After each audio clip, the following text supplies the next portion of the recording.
you for joining me for this introduction to working with networking switches.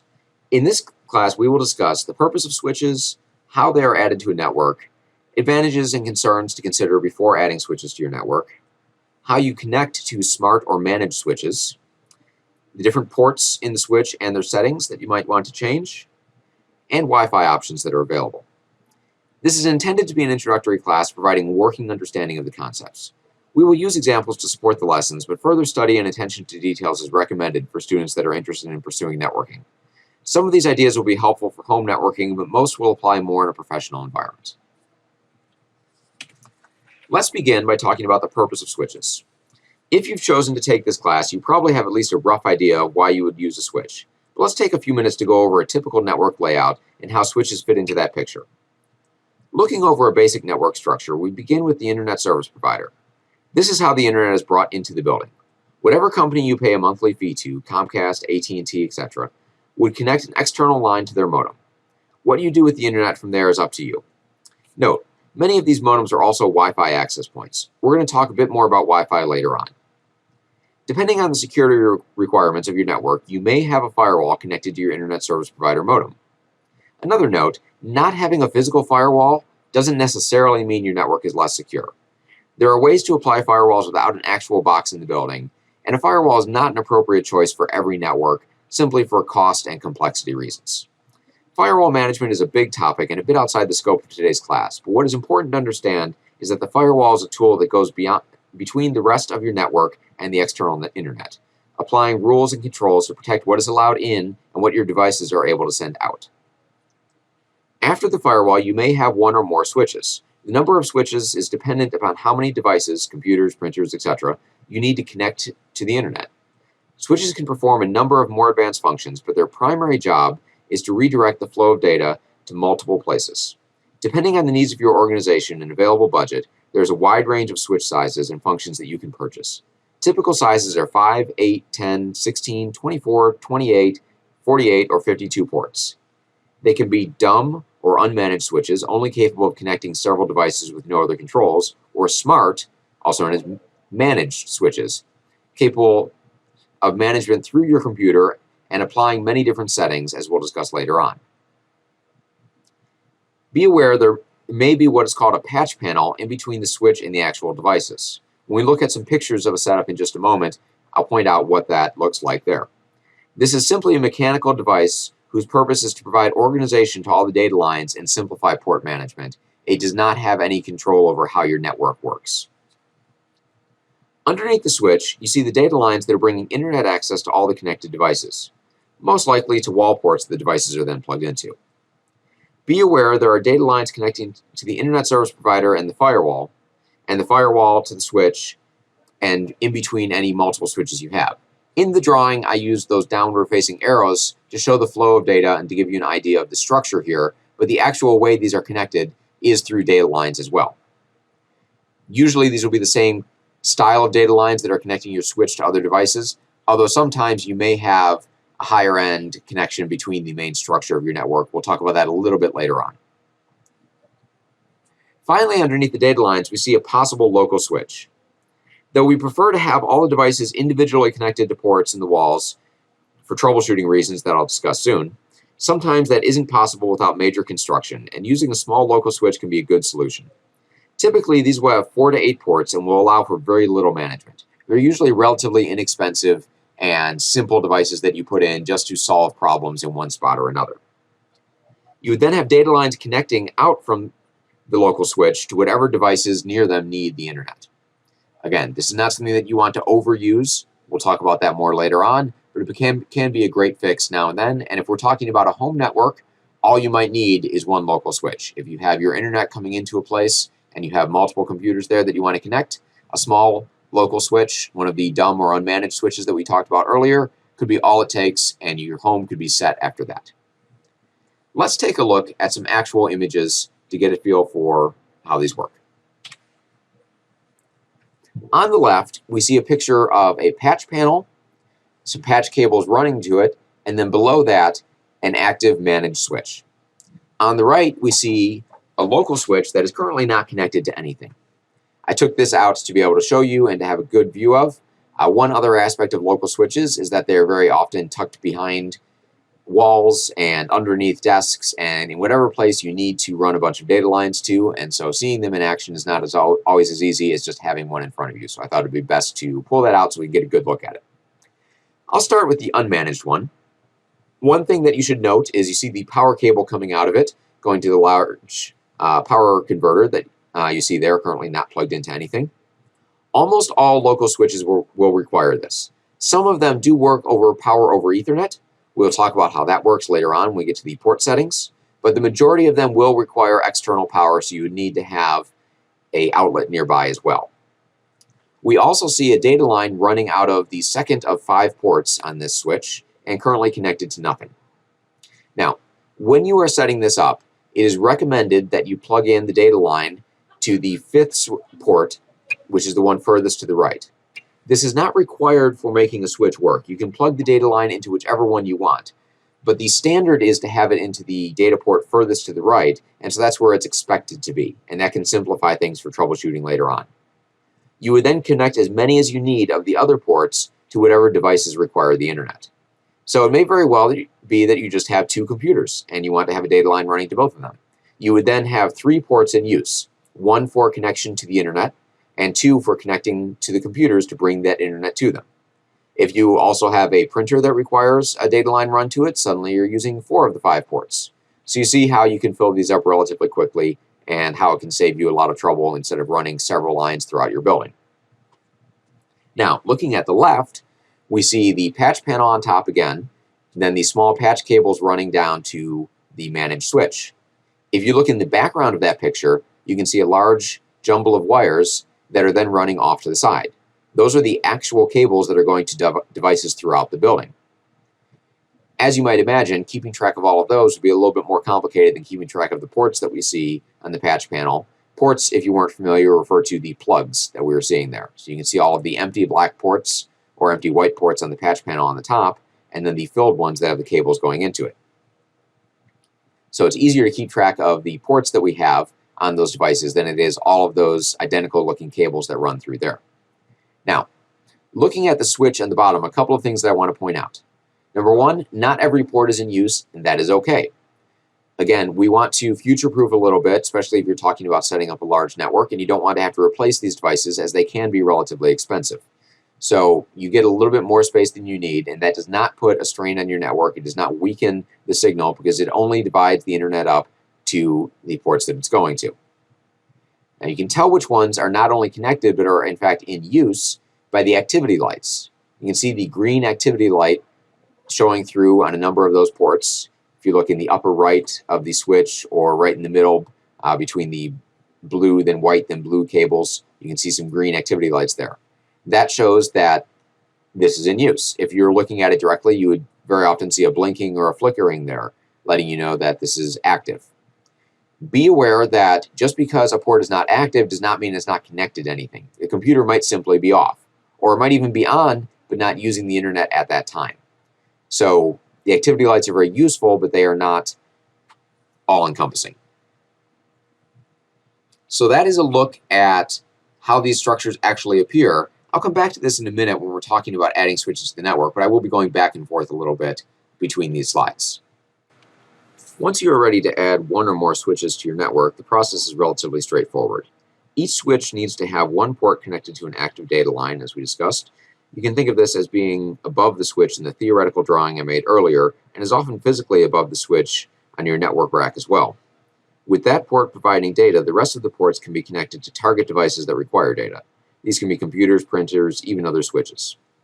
If you're simply putting an unmanaged switch into place, with the sole concern being distributing internet access across multiple devices, then you are done. If, on the other hand, you want to control other aspects of how your local area network, or LAN, works using the switch, then we will have more to do. Next, you would need to connect to the switch management console. We'll discuss how you do that in more detail later. Once connected, you would select the ports that are connected to the device you want to control differently and adjust the appropriate settings. One of the most common changes you might want to make is to create a virtual local area network, or VLAN, using your switches. When we look at the settings later on, I'll go into details of how this is controlled, but first let's take a minute to explain the idea. A VLAN is created to separate out one part of your network from another. This can provide increased security for some devices, keeping them entirely separate from the rest of the network that more people use, or it can allow you to treat traffic from some devices different than others, which is particularly useful when dealing with problematic network issues like public Wi-Fi that you want to limit the amount of traffic on, or want to make sure that nobody using has any access to the private or staff areas of your network. This is a fairly advanced topic, but if you want to learn more about networking, creating VLANs is an important next step.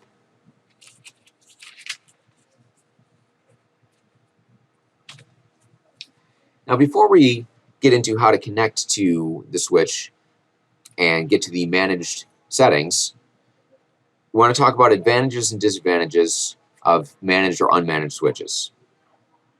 First, let's talk about managed switches. One simple plus is that they often offer more ports. This isn't always the case, but more and more it's hard to find an unmanaged switch that offers a large number of ports. They also offer more tools for controlling your network. This is an obvious one, but it's important to point out that the management tools provided are not available with unmanaged switches, and they give you much more control over how your network is used, whether we're talking about the VLANs that I discussed a moment ago, or controlling things like power over Ethernet and the amount of data that goes from one port to another. They also tend to be more reliable than the unmanaged switches. This is probably a function of cost and how they're used, but it remains true. In the cons, the obvious choice is a higher cost. Managed switches cost more than unmanaged switches, often considerably more. It's also worth noting that the extra tools they provide create extra opportunities for error. Of course, you can use a managed switch as if it were an unmanaged switch. You're not required to use any of the more advanced tools that are provided, but with them being there and you paying the higher price for it, it's likely that you have ambitions to use those tools as well, and those can, on occasion, cause problems if they're not managed properly. Now, talking about the pros and cons for the managed switches, first off, of course, they are less expensive. So if all you need is a basic networking tool, then there's no reason to pay more. They're also easier to install. So if you're looking for a small number of ports, they're often easier to purchase. It's not easy to find a managed switch that simply has 5 ports. So if you have a small number of devices you're looking to connect, you might have an easier time finding it and working with an unmanaged one. As for the cons, the downside, other than obviously limiting what you can do with the network, since they offer fewer options, is that unmanaged switches are often trickier to troubleshoot. They rarely offer any kind of notification when they fail, and they aren't always front of mind when the problem comes up with the computer, but they are sometimes the cause. Troubleshooting them can be difficult, and if you don't keep a good network map, they can often get lost in your network, and people will not know that they're even there to look for when they're trying to find problems. When you are ready to use the tools that managed switches provide, you need to first connect to them. There are 3 ways that you might do this. First, there's direct connections. This means literally running a data line from your computer, usually a laptop, to the management port on the switch. You would then power on the laptop and enter in the username and password, often admin, in the login interface, and go from there to the configuration menu. This is less and less commonly used. Much more often, we see the second option, which is connecting via IP. To do this, your switch needs to be connected to an active data port on your local area network. It will be available at a default IP address, which you can access via a browser or telnet. Once you are connected to it, you would again use the username and password. Then you would have to access the management console. Incidentally, one of the first settings I would recommend changing would be assigning the switch to a fixed IP address that matches the rest of your network. Once you have done that, you would then need to go to that IP address instead of the default one that the switch came with out of the box anytime you wanted to manage it further. Now, the newest method to connect to a managed switch is using the cloud. These are controlled through a website that is provided by your manufacturer. So instead of connecting to a location on your LAN, you're logging into a cloud account and managing the device from there. When you're adding a device this way, it needs to first be detected, so you would still want to connect it to the internet. Then licensing needs to be assigned, and it needs to be added to your network. How this is handled varies from manufacturers, but the serial number of the device is often involved. Typically, you would enter in the serial number using the web interface and the settings area that's provided for you there, and once it finds the device, you would choose to add it to the network. You may also have a license code that was sent to you with the purchase of it, and that would need to be added in so that you'd be able to actively use this. Once the switch is on your network and you're at the management console, let's talk about some of the settings that you can change. And while we're talking about this, I do want to take a minute to discuss the specifications for a switch that you would use to rate them or to understand their quality. Switches are often measured by the following standards: managed versus unmanaged, which we've discussed extensively; the speed, which refers to the data bandwidth they're capable of. Some common speeds are listed on this slide. Of course, faster is always better, but keep in mind that the switch is rarely the slowest part of your network, so upgrading its speed won't always make a noticeable difference. If you're wondering about the different speeds that you see here, the 10 by 100, then 10 by 100 by 1000, and then 10 by 100 by 1000 by 10,000, all in megabits per second, that's referring to different ports and different speeds that they're capable of. Very common switch choice right now is the gigabit Ethernet. That would typically have up to 100 megabits per second on all of its ports, except for ports that were designed to connect between multiple switches or between the firewall and the switch, which would allow up to a gigabit of traffic. You will also sometimes see listings when you're purchasing or shopping for the switch that will say how many of the ports can handle the maximum speed. So you might have a situation where you have, say, 4 ports that can go at the 1 gigabit speed, or if you have the higher speed, the 10 gigabit option, you might have a few ports that can handle that, whereas the rest of them are at a lower trafficking speed. And that might be okay, because you can put key things like your server or the connection to the firewall or other major parts of your structure going to those ports. Now, other relatively obvious thing that we talk about a lot with the ratings of the switches is the port count. How many ports does it have? How many is it capable of connecting to? We talked about the numbers for those earlier on. Another important one is whether or not power over Ethernet is available. So this is telling you whether or not it's capable of providing power over the data lines that are connected, and if so, on how many ports. This is an important thing to know going in, because more and more devices use power over Ethernet. It's not typically on the larger devices, but a lot of smaller things like Wi-Fi access points, security cameras, lots of smart home features, things like that, will use power over Ethernet. And so you want to know if you have that on every port or a limited number of them with your device. And then finally, what connections are available. All switches are going to have RJ45 ports capable of handling Cat5, 5e, and 6, but some will also have optical fiber ports, which can be used to connect switches to each other or to your firewall and transfer data at higher speeds. So it's good to be aware of that going in. Now, having talked about that, let's talk about some of the settings that we can change before we look at a picture of a management screen. First off, with the settings, are the ports enabled? You can turn ports on and off, which is often a good idea if you want to avoid security concerns when a data port isn't in use and you don't want it to be used without your knowledge or say-so. Also, we talked already about power over Ethernet. That's usually a setting that you can turn on and off individually with ports. They will also often indicate to you if power over Ethernet is being used, which can be a helpful way to track down which ports are connected to which devices. Finally, I want to talk about VLAN settings. This is the access versus trunk and also the VLAN and voice VLAN. You will have a default VLAN number for every port in your system. Typically, it is 1. That is just the basic local area network that everything is connecting through. If you want some of these ports to be on a different local area network, a virtual local area network, you would assign a different number to them. And when you do that, they are now separated from the rest of your network. How you handle that gets into working with the firewall and other more advanced networking settings that we're going to go into today, but you first need to create that. And so that is what you would change in the VLAN setting. The voice VLAN refers to how audio traffic is handled. So if you have voice over IP phones, then you would be working with voice VLAN. That again is a little bit beyond the scope of today's class, but something that you should be aware of and that you will see when you're looking through the settings for a lot of switches. The access versus trunk I want to explain because it's an important part of making a VLAN work. If you have multiple switches, or perhaps you have a Wi-Fi device that works with VLANs as well as your switches that they're connected to, then you would need to pass those settings along from switch to switch. You do that with a port that is set as a trunk. Most of your ports are going to be set for access, just allowing people to access the internet through them. But the trunk ports will connect one switch to another and will pass along all the settings. By doing this, you can have a common virtual local area network across multiple switches. So if you are trying to set that up, if that's something that you're looking to work on, then you would need to have a trunk port set between those two switches. So those are the key settings that you would change. Let's take a look at a picture here of what you might see when looking at a switch. So you can see, looking at this, going from the top on down, I've highlighted one of the ports and we're taking a look at the settings for it. First, I want to take a look at the visual.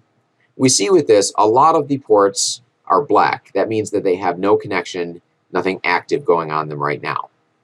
Some of them are simply green. So one of them, including the one that I highlighted, is a darker green, meaning that it's connected but is not currently active. And some of them are green with a lightning bolt in it, indicating that they are using power over Ethernet. When you have the port highlighted, as I do right now with the 39, you can see the stats on this. You can see the historical data, so that's the port traffic that's been used across it. You can change that from right now, it says for the last day. Depending on the management system you're using, it might have different options available for getting historical data. You might be able to see a week or a month or however long it provides, so you can see how often this is used.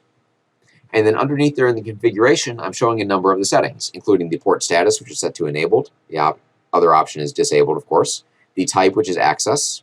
The VLAN, which is 1, and the voice VLAN, which is 100. Those are both defaults. And the access policy, which is set to open.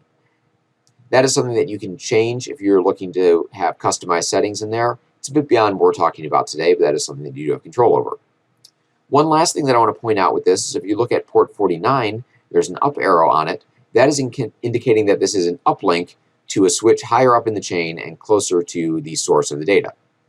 If we were to look at that switch, you would see that it has a port that has a down arrow indicating the connection to this switch. And it may, in fact, also have an up arrow connecting to something above it in traffic, because you can have multiple of them along the chain. Finally, I'd like to talk about Wi-Fi options and how they are related to switches.